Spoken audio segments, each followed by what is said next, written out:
దేవుని వాక్యాన్ని చదువుకుందాం. యోహాను సువార్త 1:39 వచనాన్ని చదువుతున్నాము. నా వెనుక ఒక మనుషుడు వచ్చుచున్నాడు, ఆయన నాకంటే ప్రముఖుడు గనుక నాకంటే ముందుకు వాడు ఆయనని నేను ఎవరిని గురించి చెప్పుతున్నో ఆయనే ఈయన. చిన్న ప్రార్థన చేసుకుందాం. అందరూ కూడా మోకరించండి. మోకరించగలిగిన వారు మోకరించండి, లేకపోతే నిలబడి ఉండండి. ప్రభువును స్తుతించండి. నాయనకి స్తోత్రాలు. ఈ సన్నిధికి మమ్మల్ని తీసుకొచ్చే వందనాలు. ఈ 2వ ఆదివారం 8వ తారీఖున నీ పరిశుద్ధ పాదార్చనకు మమ్మల్ని నడిపించిన మహారాజా మా రక్షకానికి వందనాలని చెప్పి దేవునికి స్తోత్రం చెల్లిద్దామండి. అమ్మ, ఈ సమయంలో ఇంతవరకు ఆరాధన క్రమంలో మనం దేవుని స్తుతించడం జరిగింది. పాటల ద్వారా, స్తుతి గీతాల ద్వారా, లేఖనాల చదువుల ద్వారా, పాప పుట్టుకల ద్వారా దేవుని స్తుతించడానికి దేవుడు అందించిన మంచి సమయాన్ని బట్టి ఒకసారి హృదయపూర్వక దేవునికి స్తోత్రం చెల్లిద్దాం. పరిశుద్ధుడానికి స్తోత్రాలు, గొప్ప దేవానికి స్తోత్రాలు. ఈ పాదాల చెంతకు తోడు కూర్చోడానికి స్తోత్రమని దేవునికి స్తోత్రం చెల్లింది. సమయంలో వాక్యం ద్వారా దేవుడు మనతో మాట్లాడుతూ దేవాని యొక్క ఆత్మ నడిపి స్థలంలో ఉంచునైనా సేవకు నిలబడి ఉండగా మీ ఆత్మతో బలపరచండి. ప్రార్థన చేద్దాం. ప్రార్థన. సర్వాధికారి, సర్వశక్తిమంతుడా, నిరంతర మహిమాన్వితుడా, స్తోత్రార్హుడా, మీకు వందనాలు నాయనా.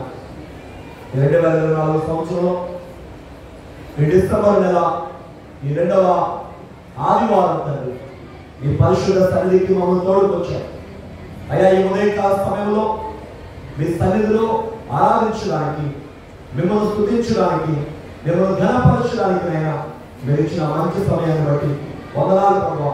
మీ బిడ్డలుగా మమ్మల్ని అనుకున్నాం, నిరక్షణ మాకు దయచేస్తాం. స్తోత్రమయ్యా. నేటి వరకు మమ్మల్ని కాపాడవు తండ్రి, వందనాలు చెల్లిస్తున్నాం. నీ కృప లేకుండా ఇవాళ మేము నీ సన్నిధిలో ఉండలేము తండ్రి. నీ సన్నిధిలో ఉన్నామని కేవలం అయ్యా నీ కృప అయ్యున్నదైనా అందరూ బట్టి నీకు వందనాలు చెల్లిస్తున్నాం. ఈ సమయంలోనైనా వాక్యం ద్వారా మీరు మాతో మాట్లాడండి అయ్యా. బలహీనము గంటనే నిలబడి ఉండగా మీరే మాట్లాడి మహిమనందువని మా మంచి బోధకుడైనా యేసు నామమున అడుగుచున్నాము తండ్రి, ఆమేన్. కూర్చుందాం.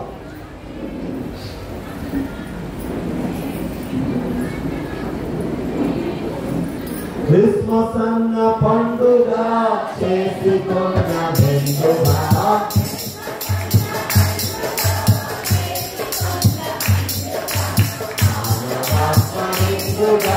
చేయకున్న పండగ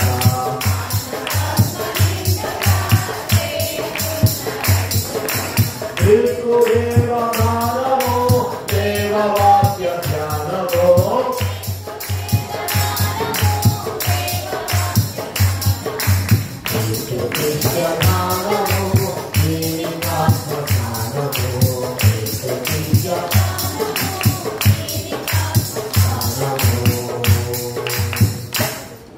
ప్రభునామమును బట్టి కృపయు సమాధానము మనకెల్లరికీ కలుగునుగాక. ఆమేన్. ప్రభునందు ప్రియమైన వారలారా, యేసుక్రీస్తు వారి లోకానికి రావడానికి కొన్ని వేల సంవత్సరాల ముందే దేవుడు తన ఆత్మ ద్వారా ఆయన రానయ్య రాకను గురించి మనకి ప్రభు బయలుపరిచారు. ఎందుకంటే ప్రభు ఈ లోకానికి రావడం అనేది పరమదేవుని ప్రణాళికగా మనం చూస్తున్నాం. ఎందుకు ఆయన లోకానికి రావాలో, ఆయన రాక యొక్క పరిపూర్ణత ఏంటో, ఆయన రాక యొక్క విశిష్టత ఏంటో మనకి అనేక మంది వ్యక్తుల ద్వారా, ప్రవక్తల ద్వారా, పెద్దల ద్వారా, పితరుల ద్వారా, పితామహుల ద్వారా దేవుడు మనకు తెలియచేయించాడు. అలాంటి వారిలో ఒకరు మనకి బాప్తిస్మం ఇచ్చే యోహాను. వయసు రీత్యా తీసుకుంటే యోహాను గారు యేసు ప్రభు కంటే కేవలం 6 మాసాలు ముందు పుట్టినవాడు. 6 మాసాలే కాదు, ఒకరోజైనా ఏమంటామండి, ముందుదే అంటాం కదా. సాధారణంగా కవర్ పిల్లల సమయంలో మనం చూస్తే ముందు వెనకంటే అంతేం తేడా ఉంటుంది, మహా అయితే నిమిషాలు. కానీ మనం ఏమంటాం, ముందు వెనక అంతేనా, పెద్దోడు చిన్నవాడు, అవునా కదా.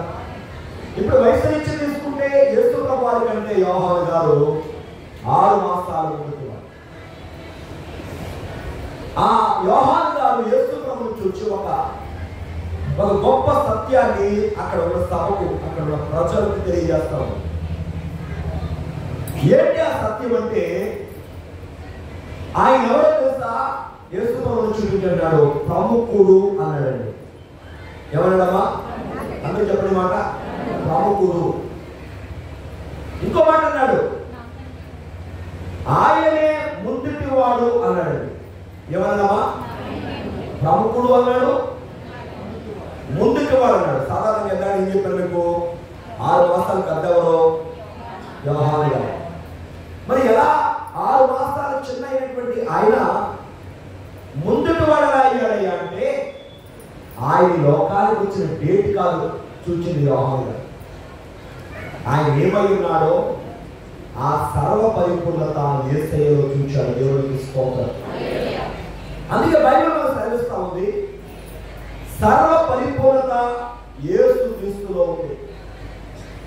ఆయన పరిపూర్ణత కనుక మనం తెలుసుకుంటే ఆయన గురించిన చిన్న చిన్న అభిప్రాయాలు, చులకనైన అభిప్రాయాలు, తప్పు అభిప్రాయాలు తొలగిపోతాయి.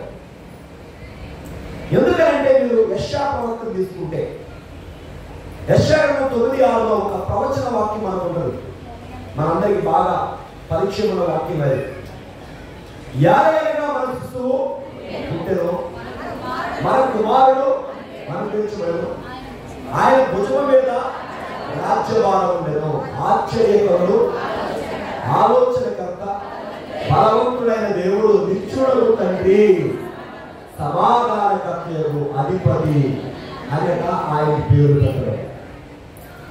అమ్మ ఒక్కసారి వచ్చినాన్ని మీరు గమనిస్తే అందులో శిశువులు ఉంది, మనకి కుమారుడు ఉంది మనకి, అంతేనా. ఆ వచనం ఏముంది, మనకు శిశువు పుట్టెను, మనకు కుమారుడు అనుగ్రహింపబడెను. మరి ఆ కుమారుడు గురించి రాస్తూ ఏమంటాడంటే నిత్యుడగు తండ్రి అంటాడండి. కుమారుడు ఎలా తండ్రి అయ్యాడు, యెషయా ప్రవక్త గ్రహించాడు. ఆయన కుమారుడు కాదు, ఆయనకి మన కుమారుడు. దేవునికి మహిమ కలుగును గాక.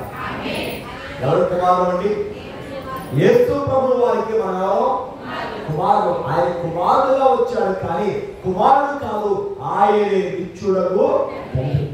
నిజమే, ఈ భూమి మీద మన తండ్రులుగా మన బిడ్డలకి మనం ఎంతకాలం ఉంటామయ్యా అంటే మహా అయితే 50 ఏళ్ళు, 70 ఏళ్ళు, అంతే కదా. కానీ యేసుక్రీస్తు వారి లోకానికి వచ్చాడు, ఆయన మనకి నిత్యుడగు తండ్రి. అది కొంతకాలం కాదు, కొన్నేళ్ళు కాదు, యుగ యుగాలు, సర్వయుగాలు అనే విషయాన్ని మనం గమనించాలి. అందుకే యెషయా ప్రవక్త అంటాడు, ఆయన ఎవరో తెలుసా, శిశువు కాదు, నిత్యుడగు తండ్రి. ఇప్పుడు యోహాను గారు అన్నాడు, నా వెనక వస్తున్న ఆయన నాకంటే ముందుకు వాడు. ఎవరంటమ్మా, నాకంటే వెనకాల వచ్చే ముందే అవుతాడు.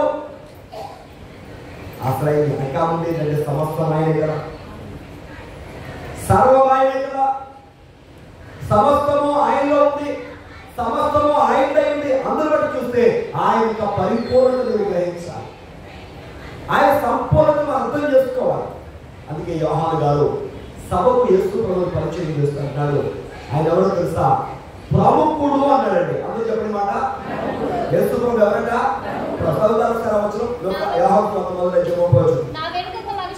నా వెనుక ఒక మనుషుడు వచ్చుచున్నాడు. ఈ మాట చెప్పినాడు, ఆయన నాకంటే ప్రముఖుడు. అమ్మా ఇలా వినండి ఒకసారి మాట. యోహాను గారిని చూడడానికి అరణ్యానికి కొన్ని వేల మంది వెళ్తారు రోజు. ఎందుకంటే యోహాను అరణ్యవాసిగా ఉన్నాడు, ఒంటె చర్మాన్ని వస్త్రంగా ధరించాడు, అడవి తేనెను మిడతలను ఆహారంగా తింటూ ప్రత్యేకమైన జీవన శైలి కలిగి సాధారణమైన జీవితాన్ని జీవిస్తూ అరణ్యవాసులుగా ఉన్న యోహాను చూడడానికి కొన్ని వందల మంది తండోపతండాలుగా యోహాను దగ్గరికి వెళ్తున్నారు. అయితే వారందరికీ చూపించన్నాడు యేసు ప్రభుని, నేను కాదు ప్రముఖుడయ్యా, ఈయనే ప్రముఖుడు. ఎవరు ప్రముఖుడు? యేసయ్య ప్రముఖుడు అని అన్నది మాట. దేవునికి స్తోత్రం. వాళ్ళందరూ కూడా యోహాను చూస్తుంటే యోహాను యేసు ప్రభుని చూపించన్నాడు, నేను కాదు ప్రముఖుడు. ఎవరు? చెప్పండి, ఎవరు? యేసు ప్రభు. మరి ఇంకా ముందుకు వెళ్తే యేసు ప్రభు ఒకసారి మాట్లాడుతున్న విషయాలు చెప్తారు.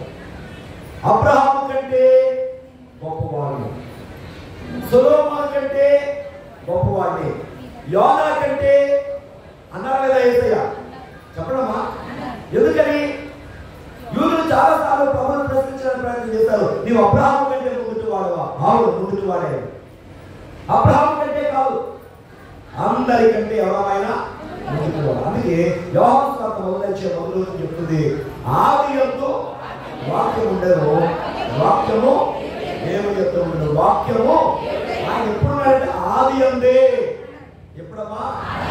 ఆది యందు. అదే సువార్తికుడు తన పత్రికలో కూడా రాస్తున్నాడు, ఆది నుండి ఏముందో దానిని కళ్ళతో చూచాము. ఇప్పుడు దానికి ఆమె చూసేది ఆది నుండి ఉన్నదాన్ని. అందుకే యెషయా ప్రవక్త ఏమన్నాడంటే, శిశువు పుట్టని చెప్తూ ఆయన ఎవరట? నిత్యుడకు తండ్రి, ఆది నుండి చూస్తున్నాడు. చాలా మంది దేవుణ్ణి ఆయన సంపూర్ణత చూడకుండా కేవలం ఏదో చూస్తున్నాం కాబట్టి మనం ఆశించే దొరకలేదు, దేవుడికి దూరం అయిపోతుంది. దేవుడిని ఆశించే దొరకడం, దేవుడికి నువ్వు దొరికితే, దేవుని గారిని సంపూర్ణంగా తెలుసుకుంటే మన జీవితంలో సంపూర్ణతను సాధించినట్టు. దేవుడికి స్తోత్రం. అందుకే ప్రియమైన వల్ల యోహాను గారు యేసు ప్రభువును చూపించాడు. ఆయన ఎవరో తెలుసా? ప్రముఖుడు. అందుకు చెప్పండి, ఈ మాట తెలియదు. ఈ మాట మన వాక్యాంశం వాడు. లోకంలో ప్రముఖులు అంటే ఎవరి గురించి మాట్లాడతారో మీరు ఒకసారి ఆలోచించండి. ఎవరైతే బాగా ధనవంతులై ఉన్నారో వారిని మనం ఏమంటాం? ప్రముఖులు అంటాం. రాజకీయంగా ఎవరైతే మంచి అధికారాన్ని కలిగి ఉన్నారో వారిని ఏమంటాం? ప్రముఖులు అంటాం. అంతేనా? వాళ్ళు ఏదైనా ఒక మంచి మంచి రంగంలో విశిష్టమైన జ్ఞానాన్ని పొందితే వాళ్ళు ప్రముఖులు అంటాం. అంతేనా? కానీ ఈ ఆ రంగాల్లో అది ఆర్థిక రంగమైన, అది సామాజిక రంగమైన, రాజకీయ రంగమైన వారు తరగతి వాడు మళ్ళా వస్తానన్నాడు. చరిత్రలో వారు ఎంతోమంది చూస్తున్నాం. అమ్మా, పలాలు కూడా ప్రపంచం ఆయన ధనవంతున్నారు. బిల్ గేట్స్ కొన్నాళ్ళ పాటు ఆయన కాదు జంపై చూస్తున్నారు. ఇప్పుడేమో ప్రపంచంలో ధనవంతుడు ఎలాగో చూసారా మారిపోయి. అంటే మన ప్రత్యేకతలు ఈ భూమి మీద నీ కళ్ళతో చూసే ఆ ధన ప్రత్యేకమైన, ధనమైన, రాజకీయ అధికారమైన ఏదైనా అది మరొకరు ఆ స్థానాన్ని ఆక్రమించేస్తున్నారు. కాబట్టి మన ప్రాముఖ్యత లేని ప్రాముఖ్యత కాదు. ఒకసారి జరిగిందండి, అమెరికాలో ఒక పెద్ద సభ పెట్టారు. ఆ సభ ఎందుకంటే మొట్టమొదటిగా చంద్రమండలానికి వెళ్ళిన వ్యక్తిని గౌరవించడం కోసం, సన్మానించడం కోసం ఏర్పాటు చేశారు సభ. ఆ సభలో వక్తలందరూ కూడా చంద్రమండలం మొట్టమొదటి కాలు పెట్టిన వ్యక్తి నీల్ ఆర్మ్స్ట్రాంగ్ అని ఆయన గౌరవిస్తూ చాలా మంది భక్తులు పొగిడారు. ఎంత గొప్ప కదా అని. అందరి వెనక సన్మాన గ్రహీత కూడా మాట్లాడాలి. నీల్ ఆర్మ్స్ట్రాంగ్ గారు మాట్లాడతారని ఆయన చేతిలో మైక్ పెట్టారు. ఆయన మైక్ తీసుకుని ఏం మాట్లాడంటే, నేను చంద్రమండలం మీద కాలు పెట్టడం అది వాస్తవమే, కానీ నా తర్వాత చాలా మంది చంద్రమండలానికి వెళతారు అని చెప్పాడు. వెళతారా లేదా? వెళతారు. కానీ ఆయన మాట్లాడాడు, అద్భుతము నేను చంద్రమండలం మీద కాలు పెట్టడం కాదు, పరముండి పరలోకపు దేవుడు ఈ భూలోకానికి వచ్చి భూలోకంలో కాలు పెట్టాడు. అదే గొప్పతనం అన్నాడు. చెప్పడం తెలుసుకుంటున్నా. ఇప్పుడు చెప్పడం గొప్పతనం ఏంటి? మనుషులు కోరుకునే మానవ జీవితంలో లేక మానవ మనుగల్లో మనం సాధించిన మైలురాళ్ళు గొప్ప అనుకున్నాం, లేకపోతే మనం సాధించిన విషయాలు మైలురాళ్ళు అనుకుంటున్నాం. కానీ అసలైన గొప్ప ఏంటంటే యేసయ్య కంటే ప్రముఖుడెవరు లేరు. దేవునికి మహిమ కలుగును గాక. ఎందుకంటే ఆయన ప్రముఖుడు అంటే మీకు కొన్ని మాటలు చెప్పి నేను ముగిస్తాను వాక్యాన్ని. ఎందుకంటే ఆయన ప్రముఖుడు అంటే మొదటి మాట, ఆయన చర్మములోనే ప్రాముఖ్యత ఉంది. ఏమన్నామా? ఆయన చర్మమే ఒక చెప్పాలమ్మా ప్రాముఖ్యత. దేవుడికి స్తోత్రం. అందుకే ఆయన జన్మించిన తర్వాత దేవదూతలు చెప్పినండి కబురు. ఎవరు చెప్పారట? ఎవరింట్లో బిడ్డ పుడితే ఎవరు చెప్తారు కబురు? ఆ ఇంటి వాళ్ళు చెప్తారు. అంతే కదా, మాకు అబ్బాయి పుట్టాడంటే అది అబ్బాయి పుట్టిందని ఫోన్ చేసి వాళ్ళ బంధువులకో స్నేహితులకో ఇరువుల వాళ్ళు కావాల్సిన వాళ్ళు రక్త సంబంధులు చెప్తారు. మరి యేసయ్య పుట్టినప్పుడు ఆ వార్త చెప్పేది ఎవరంటే పరలోకపు దూతలు, ఆకాశ నక్షత్రాలు. దేవుడికి మహిమ కలుగును గాక. ఎంతకన్నా అద్భుతం ఏంటి? మరి యేసు ప్రభు వారి పుట్టు గొప్పతనం ఏంటో మనం చూద్దాం. ఇవాళ చూద్దామా? లూకాసు వార్త 1:34 అందుకు మరియా గాబ్రియల్ దేవదూత మరియమ్మ దగ్గరికి వచ్చింది. గాబ్రియల్ దేవదూత మరియమ్మను దర్శించింది. గాబ్రియల్ దేవదూత ఏం చెప్తుందంటే, మరియమ్మ నీవు గర్భం ధరించబోతున్నావు, నీవు కుమారుని కంటావని చెప్పిందండి. చెప్పగానే మరియమ్మ నుంచి వచ్చిన మాట చదువుకునే ఇప్పుడు 1:34 అయ్యో అయ్యో ఇది నాకు ఎలా జరుగుతుంది, నేను పురుషుని ఎరుగని దాననే అని చెప్పి ఆ మాట్లాడుతుంది. అప్పుడు దేవదూత ఒక చక్కని జవాబు చెప్తుంది. 35 పరిశుద్ధాత్మ నీ మీదికి వచ్చును. చెప్పండి నాతో ఈ మాట గట్టిగా చెప్పండి. పుట్టబో శిశువు పరిశుద్ధుడై దేవుని కుమారుడు అనబడును. చెప్పండి నాతో, పుట్టబోవు శిశువు పరిశుద్ధుడై దేవుని కుమారుడు అనబడును. ఆ ప్రభు ఎవరట? పరిశుద్ధుడు. బైబిల్ ఏం చెప్తుంది తెలుసా? నీతిమంతుడు లేడు, ఒక్కడు లేడు. మనం ఏమనుకున్నామంటే నీతిమంతుడు మేము నా క్రియలను బట్టో, నా మంచితనాన్ని బట్టో, నేను చేసిన దాన ధర్మాలను బట్టో నేను నీతిమంతుడిని అని మనల్ని మనం సబ్స్క్రైబ్ చేసుకున్నాం. కానీ నీతిమంతులు ఎవ్వరు. మన నీటగా ఒకవేళ అలానే అనుకుంటే మన నీటి దేవుని దగ్గర ఒక మురికి గుడ్డతో సమానమాట. ఏ గుడ్డమా? మురికి గుడ్డ. మురికి గుడ్డ నువ్వు వాడతావే కానీ నోటి దగ్గర పెట్టుకోవాలి. కానీ అమ్మా మురుగుడు వాడమంటే అపార్థం చేసుకుంటుంది. ఏ పొయ్యి దగ్గర ఉన్న పెళ్లి చేస్తున్నారు ఆ మసిగుడ్డు పెట్టి తెంపుతారు. ఆ పొయ్యి మీద పాత్రలు తప్ప. చెప్పండి, ఆ మొక్క మీద మచ్చడుతుందని ఆ తుడుతారు ఎవరైనా? ఆ మురికి గుడ్డ స్థానం కిందే. దేవుని దగ్గర మన క్రియలు, మన నీతి క్రియలు దేవుని దగ్గర ఎలా ఉన్నాయంటే మురికి గుడ్డతో. అందుకే వాస్తవం ఏం చెప్తుంటే మన జన్మానికి ఆయన జన్మములకు చాలా తేడా ఉంది. మీకు అందరికీ తెలిసి 50 కీర్తన భక్తుడు దావీదు పశ్చాత్తాపంతో కీర్తన రాస్తాడు. ఆ కీర్తనలో ఒక మాట అంటాడు, నా తల్లి నన్ను పాపములోనే గర్భము ధరించింది. నేను పాపిని ఒప్పుకున్నాను. ప్రతి మనిషి కూడా పాపి. లోకంలో కూడా పెద్దలు చెప్తా ఉన్నారు పాపం పాపకర్మని. పాపంలో పుట్టాం, కర్మను ఏం చేస్తాం? పాపం. అంటే ప్రతి మనిషి ఎవరు? పాపి. మరి ఏ పాపము లేనివాడు ఎవరమ్మా అంటే మన ప్రభు అయినా. అందుకే ఆయన జన్మము ప్రాముఖ్యం.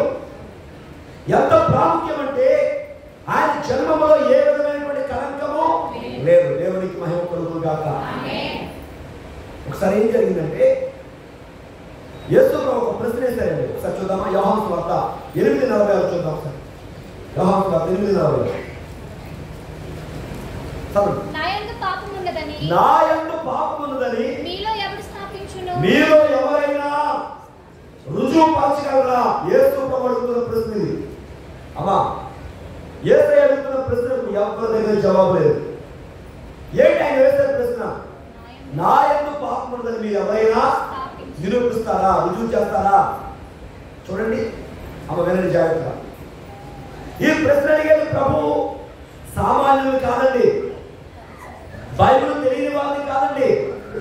బైబిల్ గ్రంథాన్ని, ధర్మశాస్త్ర గ్రంథాన్ని కుక్కిటి వేళతో పఠించినటువంటి శాస్త్రులు, పరిశీలు, ప్రధాన యాజకులు వాళ్ళు ప్రశ్నించాడు. నాలో పాపం ఉందని రుజువు చేయగలగాలి. ఒక్కడు కూడా మాట్లాడు. అదే యోహాను సువార్త అదే అధ్యాయంలో మీరు ముందు వచ్చిన చూసుకోండి. సహోదరులు, అక్కడ యేసయ్య దేవాలయం దగ్గర కూర్చున్నారు. దేవాలయం బయట కూర్చున్నారు. దేవాలయం బయట కూర్చుంటే కొంతమంది ఈ శాస్త్రులు పరిచయులు ఈ వర్గం వారు కొంతమంది ఒక స్త్రీని తీసుకొచ్చి యేసు ప్రభువు దగ్గర నిల్చోబెట్టి, యేసయ్య ఈ పాపం చేసింది, అయినా కూడా నీవే చెప్తావో అని నీ దగ్గర తీసుకొచ్చామని చెప్పారు. బైబిల్ చెప్పిన ధర్మశాస్త్రం పాపం చేసిన వాళ్ళని రాళ్ళతో కొట్టి చంపాలి చెప్తుంది. ఇప్పుడు బైబిల్ ప్రకారం యేసు ప్రభు ఆ బిడ్డను చంపేయండి అన్నాడు అనుకోండి, యేసు ప్రభుకు ప్రేమ లేదు అని నిర్ణయానికి వచ్చారు. లేకపోతే ఆయన చంపొద్దు అన్నాడు అనుకోండి, యేసయ్య ధర్మశాస్త్రానికి వ్యతిరేకంగా బోధన చేస్తున్నాడు అని చెప్పడానికి వచ్చాడు. చంపమన్నా ఒక నింద, చంపొద్దన్నా మరొక నింద వేయడానికి వాళ్ళు రెడీగా ఉన్నారు. మానవులైన మనకే ఇన్ని తెలివితేటలుంటాయి. సర్వజ్ఞానం దేవుడికి ఆయన తెలివితేటలుంటాయి ఉంటాయి ఉండవా చెప్పడమ్మా? మనలో చాలా మందికి ఏం తెలివితేటలు ఉంటాయంటే లోపల పెద్దలు కదా, అది తెలివితేటలు. యేసు ప్రభుని అలా ప్రశ్నించిన వాడు తీసుకొచ్చారు. కానీ యేసయ్య అన్నారు, మీలో పాపం లేని వాడు ఒక రాయి వేయండి అన్నాడు. ఎవరయ్యా రాయ? రాయి వేసే అధికారం ఎవరుందట? పాపము లేని వాడికే. కాబట్టి ఇప్పుడు అందరూ ఏం చేశారంటే రాళ్ళు పట్టుకుని వేసేయడానికి. ఎందుకంటే ఎవరి పాపం బయట కనబడతారు కదా, ఆమెకి పట్టబడింది. వీళ్ళందరూ ఎలా కనబడతారంటే నీతిమంతులుగా, తప్పు లేని వారిగా, ఏ లోపం లేని వారిగా రాళ్ళు పట్టుకున్నది వేయడానికి. కానీ యేసయ్య ఆ లైన్లో ఎవరైతే మొదలున్నాడో వాడి పాపాలట నేల మీద రాస్తాడు. ఎందుకో తెలుసా? చెప్తాను నాతో. ఆయన ముఖ కాంతిలో మన రహస్య పాపములు కనబడుచున్నాయి. 91 కీర్తనలో మనం చదువుతుంది. దేవుని ముఖ కాంతులు అంట ఏం కనబడుతున్నాయి? మన రహస్య పాపాలు కనబడుతున్నాయి. మొదటి వారి దగ్గర మొదలుకొని చివరి వారం వరకు యేసు ప్రభువు ఏం చేస్తారంటే అందరి పాపాలను నేల మీద రాసేసుకుంటే అందరూ రాళ్ళు పక్కన పడేసి వెళ్ళిపోయారు. ఏం చేశారమ్మా?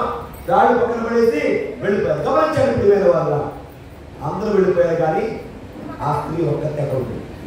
ఇప్పుడు అందరూ ఆమె ఏం చేశారమ్మా? నిర్ణయిస్తారు. ఆమె అలాగా ఎలాగ అన్నారు. ఇప్పుడు యేసు ప్రభువు కూడా అదే దృష్టితో మాట్లాడా అని మాట్లాడా. మన ఎవరైనా లోకం కనబడితే వాళ్ళు ఏం చెప్తాం? ఇంకా చెప్పండి. అదే మాట మనం మాట్లాడతాం. ఆ లోకుగా కనబడిన ఆ బిడ్డ యేసయ్య దగ్గర మాత్రం లోకుగా మాట్లాడేది. యేసయ్య ఏమన్నాడు? అమ్మా ఎవరు ఏం చేయదా అన్నాడండి. అందరూ ఆమె పాపే నిందిస్తే యేసు ప్రభు మాత్రం ఆమెను అమ్మా అని పిలిచాడు. దేవునికి స్తోత్రం. మరి మన పిలిపి ఎలా ఉంటుందో సందర్భాలు ఎవరు కొంతమంది లోకు కనబడితే వాళ్ళు ఎలా మాట్లాడతామంటే చాలా హేళనగా మాట్లాడతారు. అమ్మా నీ పిలుపు గౌరవం నింపదగ్గ పిలుపుగా ఉండాలి. నీ పిలుపు ద్వారా దేవుడి ప్రేమ వ్యక్తపరచబడాలి. యేసయ్య పిలిచాడు, అమ్మా ఎవరేం చేయలేదా నేను? అప్పుడు అమ్మకి అయ్యా నన్ను ఎవరేం చేయలేదయ్యా అంది. యేసయ్య అన్నారు, నేను చేయను కానీ ఇక నుంచి పాపము చేయకు, దేవునికి మహిమ కలుగును గాక. ఇక నుంచి ఆమె జీవితం ఏం కావాలి? మార్పు కావాలి అంటాను. ఇక్కడికి వచ్చిన వాళ్ళందరికైనా సరే ఆమె రాయి వేసే అధికారం ఉందా? ఆ రాయి వేసే అధికారం యేసయ్యకు మాత్రమే ఉంది. అది శరీరానికి తగిలే రాయి కాదు, మనసుకు తగిలే రాయ, అంతరంగానికి తగిలే రాయ, హృదయాన్ని మార్చే రాయ. దేవునికి స్తోత్రం. ఆమె ఆవిడ చచ్చిపోయింది, భౌతికంగా కాదు. చెప్పండి ఎలాగా? శరీరంతో కాదు. ఎలాగమ్మా అంటే ఆమె పాప జీవితం ఆవిడ పాపను వెలువడింది, నూతన జీవితానికి నాంది పలికింది, దేవునికి ఇష్టమైన బిడ్డగా జీవించింది. దేవునికి మహిమ కలుగును గాక. ఎక్కడ చెప్పండి దేవుని స్తోత్రం. మరి యేసు ప్రభువు యొక్క జీవితము పరిశుద్ధత, ఆయన జన్మము పరిశుద్ధత. అమ్మా అందుకే ఎవరు తెలుసా? ప్రముఖుడు అనడం. అందరూ మనం ఎవరు తెలుసుకున్నాం? పాపులు. చెప్పండి ఏ భేదం లేదు, అందరూ పాపం చేసి దేవుడు గురించి మహిమను. మరి ఆయన ఎవరు? మహాపరిశుద్ధుడు. దేవుని స్తోత్రం. దేవుని పరిశుద్ధత ఎదుట మనం ఏమాత్రం కూడా యోగ్యులు కాము, కానీ దేవుని కృపను బట్టి మనం ఏమవుతున్నాం, ఆయనలో ముందుకు కొనసాగుతాం. ఒక్క వచనం చదువుదాం. యెషయా గ్రంథము 6వ అధ్యాయం 3వ వచనం. అందరూ తెలుసుకుని వచ్చిన సమయం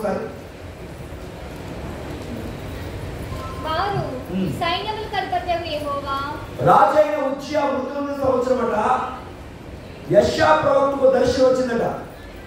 ఆ దర్శనం చూస్తుండగా దేవుని అత్యున్నత సింహాసనం దేవుడు ఆసీనుడై ఉన్నారు, ప్రభు ఆసీనుడై ఉన్నారు. ఆయన చొక్కా ఎంచులట దేవాలయం నింపేసింది. దేవదూతలు దేవుని స్తుతిస్తున్నాయి. ఏమని? సైన్యములకు అధిపతి యెహోవా పరిశుద్ధుడు పరిశుద్ధుడు పరిశుద్ధుడు, సర్వలోకమైన నడిచేత నిండివడు. అమ్మా, ఎప్పుడైతే ఆ దేవదూతలు దేవుని స్తుతిస్తున్నాయో దేవాలయం అంతా కూడా ఏమైపోయిందమ్మా? ధూమోచన నిండిపోయింది. ఆ గడపలు పునాదులు కూడా కప్పిస్తున్నాయట. ఏమవుతున్నాయండి? స్తుతి ద్వారా ఏమవుతాయమ్మా? అవి కప్పిస్తున్నాయి. అప్పుడు యెషయా గారి నోటి నుంచి ఒక మాట వస్తుంది. అయ్యో, ఎవరన్నాడండి? చెప్పాలమ్మా. యెషయా ప్రవక్త ఏమన్నాడు? నా ప్రశ్న వినండి. ఇక్కడ ఆయన అపవిత్రమైన పెదవులు గలవాడైతే 1వ అధ్యాయం 2వ అధ్యాయం 3వ అధ్యాయం 4వ అధ్యాయం 5వ అధ్యాయం రాశాడు.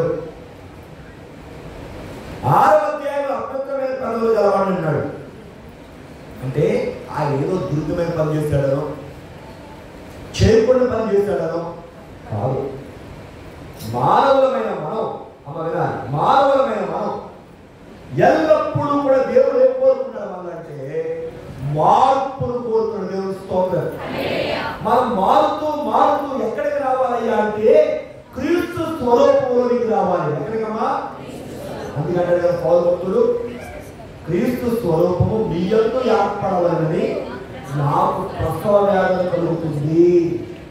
యెషయా ప్రవక్త ఎప్పుడైతే మాట్లాడాలో దేవుడు ఏం చేస్తుంటే పట్టకాలు తీసుకుని ఆ బలిపీఠ మీద కొవ్వు తీసుకొచ్చి, ఆ బలిపీఠ మీద నిప్పు తీసుకొచ్చి అతని పెదవులకు తగిలించింది. పెదవులకు తగిలింది కనుక నీకు పరిశుద్ధుడమే. దేవునికి స్తోత్రం.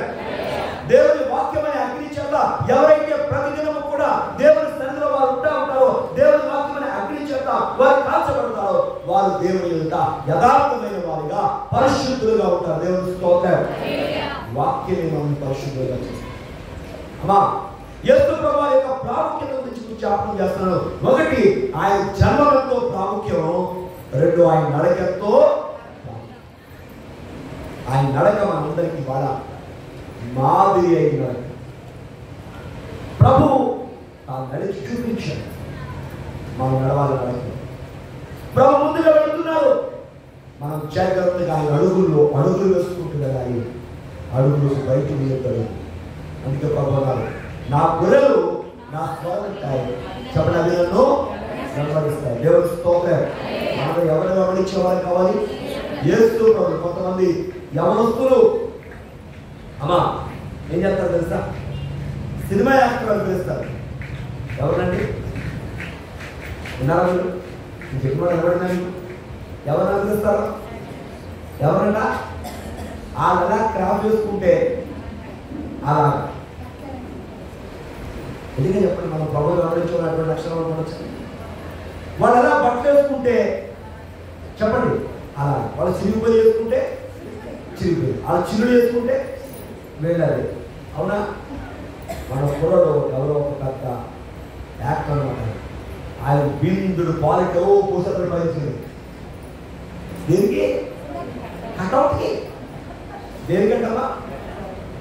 దేనికమ్మా? ఆయన బొమ్మకి. ఏం చెప్తాడు? బిందుడు పాలు పోతుంది. పాలు ఎవరికి కొద్ది పుట్టిన సందర్భంగా ఎవరికైనా లేని వాళ్ళకి ఉన్నారు అనేక మంది. అనాథాశ్రమంలో పూట భోజనం పెట్టి తీసుకురా. మనం అబ్బే దేవుడి మాటలు అనుకరించు. మనం ఎవరు అనుకరిస్తాం? అనవసరంగా దేవుడి బిడ్డ ఒకసారి ఆలోచించండి. ఈ విషయాన్ని ఎందుకు జ్ఞాపకం చేస్తానంటే మన ప్రభు మాదిరి చూపించి వెళ్ళాడు. ఆయన బిడ్డలమైన మనం ఏం చేయాలి? ఆయన కృపలో ముందుకు సాగాలి. దేవుని స్తోత్రం. ఆయన ప్రాముఖ్యత గురించి మనం జ్ఞాపకం చేసుకున్నాం. ఆయన జన్మం ప్రాముఖ్యం, ఆయన నడక మరింత ప్రాముఖ్యం. దేవుని స్తోత్రం. ఇది మొదటి మాటగా జ్ఞాపకం చేస్తే 2 నిమిషాలు జ్ఞాపకం. 2వ మాట వస్తున్నాడు. ఆయన బోధలు మరింత ప్రాముఖ్యం. అందరూ ఒకసారి చూద్దాం. యోహాను సువార్త 7వ అధ్యాయము 47వ వచనం 46వ వచనం. ఆ బంట్రోతులు నాతో చెప్పని మాట, ఆ మనుష్యుడు మాట్లాడినట్టు ఎవ్వడును ఎన్నడును మాట్లాడలేదవి. అమ్మ ఒకసారి జాగ్రత్త వినండి. యేసు ప్రభు అంటే కిట్టిన వారు ఎవరు ఆ కాలంలో? చెప్పండి, చాలాసార్లు చెప్పుకున్నాం కదా. పరిసయ్యులు, శాస్త్రులు, ప్రధాన యాజకులు, సద్దూకయ్యులు, ఇంకో వర్గం ఉన్నది మేము నీతిమంతులు అని చెప్పుకునే వర్గం ఒకటి. ఇటువంటి అందరికీ యేసు ప్రభు అంటే కిట్టదు. కానీ మిగిలిన 90% ప్రజలకి యేసు ప్రభు మాటే శాసనం. దేవునికి స్తోత్రం. ఆయన వెంబడించడమే వాళ్ళ పని. కానీ వీళ్ళు ఏం చేశారంటే శాస్త్రులు, పరిసయ్యులు, ప్రధాన యాజకులు రోజు బంట్రోతులు వారిని పంపించారు. బంట్రోతులు ఎక్కడికి? యేసయ్యకి. యేసు ప్రభు పలు చోట ఉన్నారు. ఆయన పట్టు తీసుకొచ్చి పంపించారు. ఆమె చూడండి, ఒక్కో రంగంలో కొంతమంది దేవుడు పెడతారు. పోలీస్ శాఖలో కొంతమంది, మాస్టర్ శాఖలో కొంతమంది, ఉపాధ్యాయ శాఖలో, అలా కొంతమంది వైద్య శాఖలో. ఏ రంగంలో ఉన్న వాళ్ళు దానికి తగ్గట్టే ఉంటారు కదా. పోలీసు వాళ్ళు ఎలా ఉంటారు? వైద్యులు ఉంటారా? వాళ్ళు ఎలా ఉంటారు? వాళ్ళు తగ్గట్టుగా ఉండాలి. కొంచెం వాళ్ళు హార్డ్గా ఉంటారు. అంటే వాళ్ళని ఏం తప్పు చేస్తున్నామని వాళ్ళు కనుక అలా ఉండకపోతే వాళ్ళ మాట ఎవరైనా కదా, అందుకు వాళ్ళు అలాగే ఉండాలి. ఇక్కడ ఏం జరిగిందంటే ఈ బంట్రోతులు వెళ్ళారంట. సభ జరుగుతుంది, యేసయ్య వాక్యం చెప్తున్నాడు. ఆ సభలో మీరు ఎలా కూర్చున్నారో అలా చక్కగా కూర్చున్నారు వాళ్ళు. ఎవరో బంట్రోతులు. దేవునికి స్తోత్రం. యేసయ్య మాటలు వాళ్ళు ఏం చేసిందమ్మా? కట్టేసి దేవుడి స్తోత్రం. వాళ్ళు చూపు తిప్పలేకపోతున్నారు. యేసు ప్రభు వారి దీక్షగా చూస్తూ ఆయన చెప్పే బోధంతా విన్నారట. పోనీ విన్న తర్వాత యేసయ్యకి ఏమో పరలోకం తీసుకురామన్నారు. రండి అన్నారా? అనలేదు. మనం ఆదివారం ఆరంభం అయిపోతాం, ఎలా అయిపోతాం వాళ్ళ వెళ్ళిపోయారు. వీళ్ళు పంపించిన వాళ్ళు అడిగారు, యేసు ప్రభు తీసుకురాని పంపించగల మిమ్మల్ని తీసుకురాలేదండి అని. కానీ వాళ్ళు అన్నారు, అయ్యా ఆయన దొరకలేదండి అన్నారా? ఆయన కనబడలేదండి అన్నారండి? ఆయన రానన్నాడండి అన్నారా? ఏ మాట చెప్పలేదండి. ఏం చెప్తున్నారు తెలుసా? వాళ్ళు అక్కడ ఏం విన్నారో అది చెప్తున్నారు. దేవునికి మహిమ కలుగును గాక. ఒక వ్యక్తిని దేవుని బోధ, దేవుని వాక్యం గ్రహిస్తే అతని నోటి నుండి అబద్ధాలు రావు, వ్యర్థమైన మాటలు రావు. ఆ బంట్రోతులు అప్పుడే కదా వచ్చింది. వీళ్ళు ప్రభు ఎవరు ఇచ్చారా నా గురించి అని చెప్పని అసలు ప్రభు దగ్గరికి వెళ్ళలేదు. అంటే ప్రభు దగ్గరికి వెళ్ళి పల్లె వాళ్ళు పంపించాలని చెప్పలేదు. వాక్యం విన్న వాళ్ళు వినేసి వాళ్ళు వెళ్ళిపోయారు. ఇప్పుడు బంట్రోతులు అడుగుతుంది ఏం చెప్తారు తెలుసా? నాకు చెప్పండి. ఆ మనుషుడు ఎక్కడ చెప్పండి? ఆ మనుషుడు మాట్లాడినట్టు ఎవరును ఎన్నడూ మాట్లాడలేదు. యేసయ్య మాట్లాడటా? ఎవరు చెప్తున్నారో? శాస్త్రాన్ని చేస్తారు. మీకు శాస్త్రాన్ని బోధించేవారు. అమ్మా శాస్త్రాన్ని బోధించేవారు. పరిశీలన తెలుసు కదా, బాగా ధర్మశాస్త్రాన్ని బాగా పఠించిన వాడు వాడు కూడా శాస్త్రమే. ధర్మశాస్త్ర ఉపదేశం తెలుసు కదా, వాడు ఉపదేశాలు ఉపదేశిస్తారు. అమ్మా వీళ్ళకి ఏం చెప్తున్నారండి? యేసయ్య బోధ లాంటి బోధ ఎక్కడ వినలేదు. ఆయన బోధ గొప్ప బోధ అంటారు. దేవుడికి మహిమ కలుగును గాక. అది ఎలా ఉంటుంది? ఎలా ఉంటుందండి? అంటే ఎవరైతే పట్టు తీసుకురామని 920లో వాళ్ళ గురించి గొప్పగా చెప్తుంటే అంటారంలో మీరు మోసపోయారా? ఏమంటారండి? మీరు మోసపోయారా? ఆయన్ని అధికారులు ఎవరు నమ్ముకున్నారా? పెద్దలు ఎవరు నమ్ముకున్నారా అని అడుగుతున్నారండి వీళ్ళు. వాళ్ళ ఉద్దేశం ఏంటంటే పెద్దలు నమ్మితే నమ్మాలన్నమాట, అంతేనా? కానీ విచిత్రం తెలుసా? యేసు ప్రభు పెద్దలు నమ్మారు. నికోదేము పెద్ద కదా, 70 మంది పెద్దలు ఒక పెద్ద కదా. నికోదేము 60 చేస్తే పెద్ద కదా. అమ్మ వాళ్ళకి అర్థం కాదు కానీ పెద్దలు నమ్మారు. చెప్పండి, చిన్నలు నమ్మారు. దేవుని స్తోత్రం. మీరు లోకాసు వార్త ఎంత చేయడం చదివితే చదవలేదు. అక్కడ యేసయ్య యాయు కూతుర్ని బాగు చేశాడు. ఎవరికి సంబంధం లేకుండా ధ్యానాలు ఏర్పాటు కూర్చోవాడు. ఎక్కడో జలసరి ప్రాంతం ఉంటే అందరినీ బాగు చేశాడు. ఎవరు లేని వారికి యేసయ్య కావాలి, అందరికి కలిగిన వారికి కూడా. ఆయన ఒక్కరి దేవుడు కాదు, అందరికి దేవుడు. ఒక దేశానికి దేవుడు కాదు ఆయన, ప్రపంచానికి దేవుడు స్తోత్రం. హల్లెలూయా. ఎందుకు ఆయన బోధలు గొప్పవి? ఎందుకు తెలుసా? చూద్దాం వాక్యం. మత్తయి సువార్త 5వ అధ్యాయం 44వ వచనం. నేను మీతో చెప్పినదేమనగా అమ్మా 5వ అధ్యాయం 6వ అధ్యాయం 7వ అధ్యాయం ఈ 3 అధ్యాయాలు యేసు ప్రభువు కొండ మీద ప్రసంగం చెప్పారు. అందుకే కొండ మీద ప్రసంగం అంటారు ఈ అధ్యాయాలు. ఈ 3 అధ్యాయాలు ఏమంటారమ్మా? కొండ మీద ప్రసంగం అంటారు. లేక ధన్యతలో కొండ మీద చెప్పిన మాటలు చెప్తారు. కొండ మీద ప్రసంగం. ఈ ప్రసంగంలో యేసయ్య ఏమన్నారు?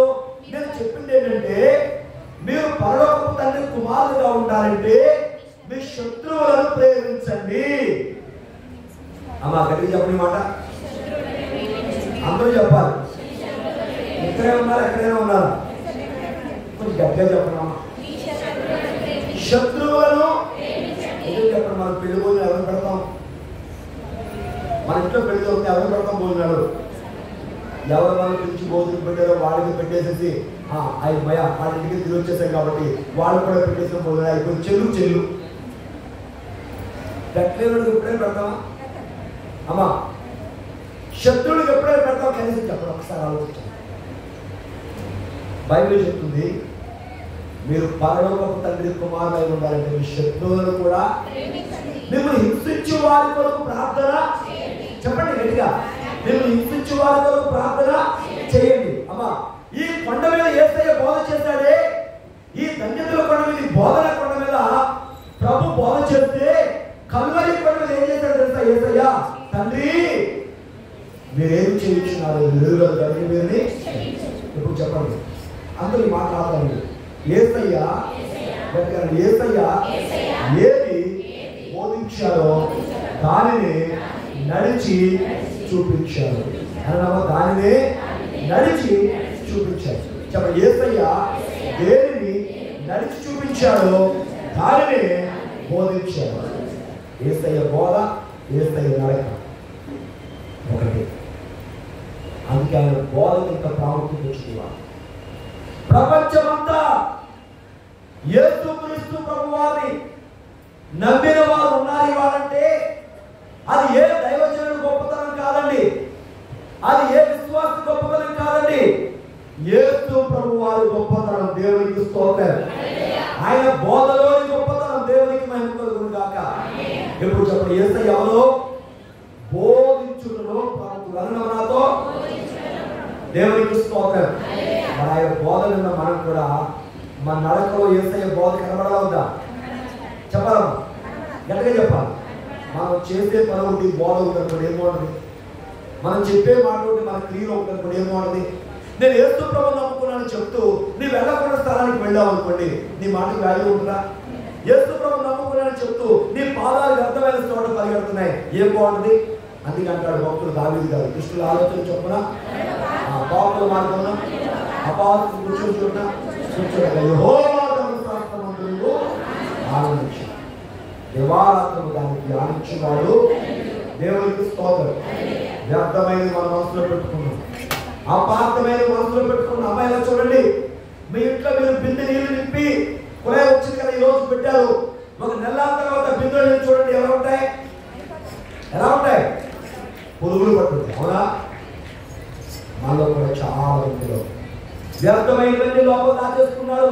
తద్వారా ఏమవుతుందంటే చెప్పండి, భయంకరమైనటువంటి లోపల చేరిపోతుంది. కానీ బోధకుడైతే దేవుడి బట్టి యథార్థంగా ఉంటుందో, క్షమాపణ కలిగిన వాళ్ళు ఏది ఉంటారో, అమ్మా మన హృదయం దేవుడికి ఇష్టంగా దేవుడు స్తోత్రం. ఇది మొదటిది మనం చూసాం. ఒకటి ఆయన జననం ప్రత్యేకం, అది ప్రాముఖ్యం. ఆయన నడక ప్రాముఖ్యం. ఆయన బోధనతో ప్రాముఖ్యమైన దేవుడికి స్తోత్రం. చెప్పండి హల్లెలూయా. హల్లెలూయా. మూడో విషయం వస్తుంది. మూడోది ఏంటంటే ఆయన నీ కొరకు నా కొరకు మరణించుట్లో కొరకు. ఎవరంటే ఆయన? ఒకసారి చూద్దాం. లోకాసు వార్త 2వ అధ్యాయం, లోకాసు వార్త 2వ అధ్యాయం 35వ చూద్దాం. నీ హృదయంలోనికి దేవునికి స్తోత్రం. ఎవరి మాట అన్నారమ్మా? సుమయోను, యాజకుడైన సుమయోను. వినండి మాట జాగ్రత్తగా. యేసు ప్రభువు వయసు చాలా తక్కువ, చిన్న వయసు అయింది. 8 రోజుల వయసు. 8 రోజుల బిడ్డను సుమయోను చేతులు ఎత్తుకున్నాడు.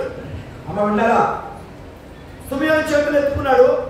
ఎత్తుకున్న సుమయోను అంటున్నాడు, నాదా సత్యస్వరూపి సమాధానం దాసులు పోలుస్తున్నా చెప్తూ మరియమ్మను చూసి అన్నాడు, మరియమ్మ నీ హృదయంలోనికి ఒక కత్తి దూసుకెళ్ళిపోతానండి. శరీరంలోనిక హృదయంలోనిక? అమ్మా అంటే అర్థం ఏంటి తెలుసా? మరియమ్మ నీ కనుల ఎదుటే నీ కుమారుడు ఏం కాబోతున్నాడు? శిలువ మరణం పొందుతాడు. అమ్మా యేసు ప్రభువానికి జ్ఞానులైన వారు 3 కానుకలు ఇచ్చారు. తెలుసు కదా మనందరికి? ఏమి ఇచ్చారు? బంగారం, సాంబ్రాణి, బోళ. సాంబ్రాణి విశ్వాసానికి గుర్తయితే, బంగారం రాజరికానికి పరిశుద్ధి గుర్తయితే, 3వది బోళ ఉందే అది మారడానికి పునరుద్ధానానికి గుర్తు. దేవునికి స్తోత్రం. హల్లెలూయా. అమ్మ అంటే ప్రభు పుట్టుకలోనే, ప్రభు జన్మకాలంలోనే మరణ సందేశం మనకి కనబడుతూనే చెప్పండి ఉంది కదా. ఇప్పుడు యేసయ్య మనందరి కొరకు ఏం పెట్టాడు? తన ప్రాణాన్ని పెట్టాడు. అందుకని అంటాడు యోహాను సువార్త 15:13 తన స్నేహితుల కొరకు ప్రాణం పెట్టు వారికంటే ఎక్కువైన ప్రేమ గలవాడు ఎవరు? యేసయ్య ప్రేమ ఎంత ఎక్కువండి? ప్రాణం పెట్టినంత గొప్ప ప్రేమ. దేవునికి స్తోత్రం. నేను చదువుకునే టైంలో కథ చదివాను. ఇంగ్లాండ్ దేశంలో కవి ఉండేవాడు. ఆయన పేరు షేక్స్పియర్. ముగించేస్తాను సమయం. ఈ కవి ఒక కథ రాశాడు. ఆ కథ ఏంటంటే, ఒక అబ్బాయి ఒక అమ్మాయిని ప్రేమించాడు. ప్రేమించిన అమ్మాయి కన్నా నీ ప్రేమ నిజమైందైతే, మనందరి ప్రేమ నుంచి ఉండాలైతే నీ తల్లిని చంపి నీ తల్లి గుడిగా పెట్టమన్నాడు. ఈ అమ్మాయి ఎవడైంది? నీ తల్లిని చంపి నీ తల్లి యొక్క గుడిగా తీసుకున్నామంటే, అబ్బాయి ఎలా కుదురుద్ది? మా అమ్మని చంపడం కుదరదు అంటే అంటుంది అమ్మాయి.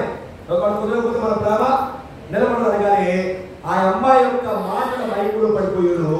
ఆ తల్లిని చంపేసి తల్లి గుడిగా పట్టుకొస్తాడు. ఈ గుండె చేతిలో ఉంటుంది. చేతిలో ఉన్న గుండె పట్టుకుని స్పీడ్గా పరిగెడతారు. పరిగెడుతున్నప్పుడు ఎదురు తగిలి పడిపోతారు. పడిపోగానే చేతిలో ఉన్న గుండె చెవి దగ్గరకు వస్తుంది. ఆ గుండె ఒక స్వరాన్ని అందిస్తాడు కవి షేక్స్పియర్. ఏమంటే, బాబు నీకు దెబ్బ తగిలిందా? నేను లేపే ఓపిక నాకు లేదు అని తల్లి బాధపడుతున్న స్వరం వస్తే ఆ గుండెలో చెప్పబడతాడు. అమ్మా నేను చంపేశాను కదా అంటే, లేదు నేను ఇదే తల్లి. సరే తల్లి తన బిడ్డ చేత తల్లి చంపబడింది. కానీ ఏం చేస్తున్నావా? బిడ్డను ప్రేమిస్తూనే. అది కథ. వాస్తవం తెలుసా? యేసయ్య నీ కొరకు సిలువలో మన పాపం వల్ల ప్రాణం పెట్టినా మనం ఏం చేస్తాడు? ఆయన ప్రేమిస్తున్నాడు. సిలువ మరణం ద్వారా ఏం చూపించాడు లోకానికంటే తన ప్రేమ ఎత్తులో చూపించాడు. ప్రేమించుట్లో యేసయ్య కంటే ప్రముఖుడు లేడు. దాని పరాకాష్ఠ ఏంటంటే మన కొరకు తన ప్రాణాలైన చెప్పండి ఏం చేశాడు? దారపోసాడు. కాబట్టి ఆయన ప్రాముఖ్యత మనం అర్థం చేసుకుంటే ఆయన ప్రేమను మనం ఎవరు కూడా బయటికి దేవుడికి మహిమ కలుగును కాక. ఇప్పుడు యోహాను గారు ప్రముఖుడైన మాటను జ్ఞాపకం చేసుకుంటే ఆయన మన కొరకు తన ప్రాణాన్ని పెట్టులో ప్రముఖుడు. అమ్మా ఇంకా చాలా విషయాలు ఉన్నాయి. కానీ చివరి ఒక మాట చూపిస్తాను. నీ కొరకు నా కొరకు అయినా తిరిగి మరలా లేచాడు. యేసు ప్రభువు ఏం ఓడిపోయిందయ్యా? మరణమే ఓడిపోయింది. దేవుడికి మహిమ కలుగును గాక. హల్లెలూయా.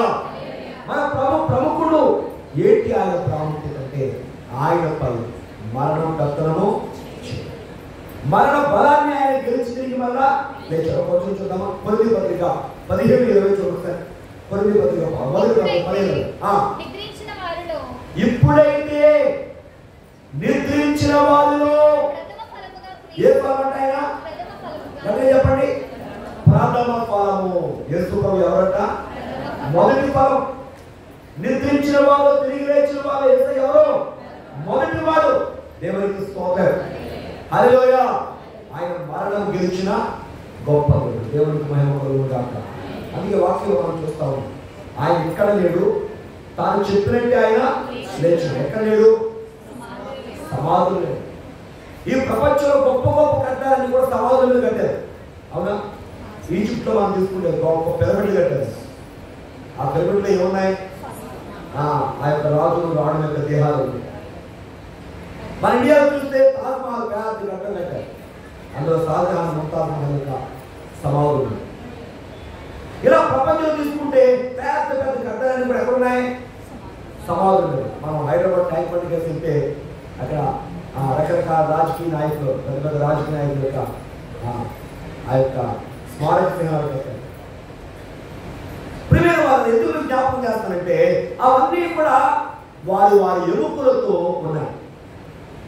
యేసయ్య సమాధి గొప్పతనం తెలుసా? అందులో ఆయన యొక్క దేహము, ఆయన ఎముకలు. ఆయన ప్రముఖుడు అని చెప్పడానికి ఆయన పునరుద్ధానం గొప్ప సంఖ్య. మన ప్రభు యొక్క ప్రాముఖ్యత మనం తెలుసుకోవాలి.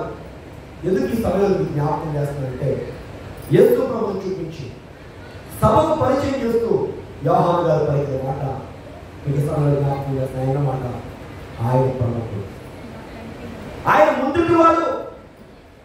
అమ్మా ఆయన ఎవరట? ముందుటి వాడు. ఆయన ఎంత ముందుటి వాడు? మన జ్ఞానానికి ఎప్పటికీ అందదు కాబట్టి నువ్వు నమ్మాలి. అమ్మ ఏం చేయాలి? నమ్మాలి. ఆరాధించే అధికారం మనకి లేదు. ఉందా? కొంతమంది ఏమన్నారంటే యేసు ప్రభు వచ్చి 2000 ఎన్నికలు అయిందండి, వాడికి అర్థం కాకపోతే అంతే అవుతుంది. అంతేనా? అందుకే పౌలు గారు మాట్లాడాడు సంవత్సరాలు సార్ ఎబ్రి పత్రిక 10:5 ఎబ్రి పత్రిక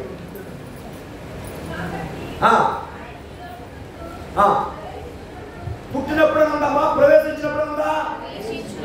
చెప్పడమ్మా. ఆయన పలువురులో ప్రవేశించారంటే అర్థం పుట్టారనా? కాదు కదా. అందుకే వాక్యం చెప్తుంది ఆయన లోకములో ప్రవేశించాడు. అది ఈ లోకానికి ఆయన ప్రవేశించి 2000 ఏళ్ళు అయింది, కానీ ఆయన పుట్టుక కాదది. ఆయన ఎప్పటి నుంచి ఉన్నాడు? చెప్పండి, ఎప్పటి నుంచి ఉన్నాడమ్మా? ఆయన ముందు వాడు, ఆయన మొదటి, ఆయన తర్వాత సమస్తం. ఎందుకంటే మనం ఆది కాలంలో చేస్తాం, యోహాను వాక్యం చేస్తాం. ఆది యందు వాక్యము దేవుని యొక్క సమస్తం ఆయన మూలంగా కలిగినది. కాబట్టి ఆయన ఎవరమ్మా? ప్రముఖుడు ప్లస్ ఆయన ఎవరు? ముందుటి. కాబట్టి ఆ ముందుటి వాడు లేక ప్రముఖుడైనటువంటి ఆయన జీవితాన్ని మనం అనుభవించు. ఆయన ప్రముఖుడు, ఆయన బిడ్డలమైన మనం కూడా ఎవరో అన్ని గట్టిగా చెప్పాలి. యేసు ప్రభువుని బట్టి మనం కూడా ఎవరో ప్రముఖులమే అనమ్మా. ఇప్పుడు లోకంలో సాగుతుంది రాజు అంటే ఎవరంట? రాజు. మరి యేసయ్య బిడ్డలు మనం ఎవరో ప్రముఖులమే. అవునా? అందుకే వాక్యం మనం చూస్తాం. దేవుడి వాక్యం ఎవరికి వచ్చినో వారు దైవములు అనబడతారు. ఏమనబడతారు? ప్రియమైన వాళ్ళ. మరి ఆయన ప్రాముఖ్యత తెలుసుకున్న మనం కూడా ఎలా ఉండాలి? ఆయన బట్టి ప్రముఖులుగా మనం ఉండాలి. అంటే ఆయనంత ప్రాముఖ్యత మనకు రాదు, కానీ ఆయన బట్టి నీ ప్రాముఖ్యత కాపాడుకోవాలి, నీ పరిస్థితిని కాపాడుకోవాలి, నీ ప్రార్థనా జీవితాన్ని కాపాడుకోవాలి, మన విశ్వాసాన్ని కాపాడుకోవాలి. ఎందుకంటే ప్రభు పెండు కుమారుడుగా రాబోతున్నాడు కనుక పెండు కుమార్తెగా మనం సిద్ధపడే మేఘం ఎక్కాలి అంటే అమ్మా నువ్వు కాపాడుకుంటూ ఆయన కృపలో మన ముందుకు చూడండి. చాలా మంది పండక్కే దేవుడి దగ్గరికి వస్తారు. అమ్మా పండగ భక్తులు వారు, అంతేనా? మరి మన అలా ఉంటాం. ఎలా ఉండాలి? ఆయన ప్రాముఖ్యత మనం తెలుసుకుంటే మనకి ఎప్పుడు క్రిస్మస్. నమ్మిన వాళ్ళు చెప్పండి, అంటే చెప్పండి హల్లెలూయా. మనకి ఎప్పుడు ఏంటమ్మా? క్రిస్మస్. ఆయన ప్రాముఖ్యత తెలుసుకోకుండా మన క్రిస్మస్ పండుగ చేస్తే ప్రాముఖ్యత లేదు, అంతే కదా. మరి మన క్రిస్మస్ పండుగ ఏంటి? హడావిడి లోకంలో జరుగుతుంటాయి కదా, జాతరలు అవి అలా చూస్తారు కొంతమంది. అమ్మా మనం అలా చూడదు. క్రిస్మస్ అంటే ఏంటమ్మా? ఆరాధన, వర్షిప్. ఆరాధన ఎన్ని పండుగ చేస్తే ప్రయోజనం ఏంటి? ఆయన గురించి నువ్వు తెలుసుకోకుండా ఎన్ని పండుగ చేస్తే ప్రయోజనం ఏంటి? మరియమ్మట ఆ చెప్పబడిన మాటలు తన హృదయం ఏం చేసుకుందట? తలపోసుకుంటూ భద్రం చేసుకుందట. మరి మన హృదయం కూడా ఎలా ఉండాలి? దేవుని వాక్యం చేత నింపబడి ఆయన ప్రాముఖ్యత నువ్వు తెలుసుకుని ఆయన కృపలో మనం ఎదుగుతూ ఆయన దాఖలు మనం సిద్ధపడాలి. ప్రభు కోరుకుంటే ఈ లోకానికి ప్రభు వచ్చాడంటే మనందరినీ ఆయన విడుదలగా చేయాలి. తన రాజ్యానికి తాను మన కోసం సిద్ధపరిచి నిత్య రాజ్యాలు మనం ఉంచడానికి వచ్చాడు. కాబట్టి ఆ స్థితికి నువ్వు సిద్ధపడ్డావు. ఆయన ప్రాముఖ్యం తెలుసుకుంటావు. ఆయన గురించి నువ్వు సంపూర్ణంగా తెలుసుకోవాలి. ఆయన కోసం నువ్వు నిలబడాలి. ఆయన బిడ్డగా ముందుకు కొనసాగుతూ ఆయన స్వరూపంలోకి మార్చబడి మహిమగా ధన్యత వరుడు ప్రియుడు ప్రాణాలు వేసే వాళ్ళని అనుగ్రహించుగాక. ఆమేన్. మోకరించిన ప్రార్థన చేస్తాను.